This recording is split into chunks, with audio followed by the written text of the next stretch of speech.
This 5-minute solution will show you how to improve stream quality in Discord. Follow these easy steps to improve your stream quality. Open Discord and make sure to log into your Discord account. And then click on this user settings icon. And here, scroll down to this left-hand menu and click on voice and video.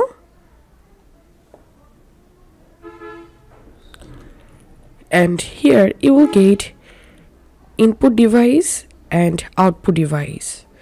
To improve your stream quality, click on this input device drop down, and here you have to select your microphone and then scroll down, and here you will get video settings option. If you're using a third-party camera, then you have to click on this camera drop down, and here you have to select the camera you are using. Basically it will be a webcam, and then scroll down.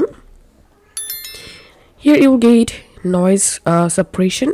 You can select crisp and then scroll down.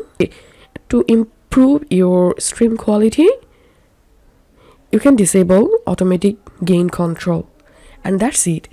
If you find this video helpful, make sure to subscribe 5-minute solution. See you in the next video.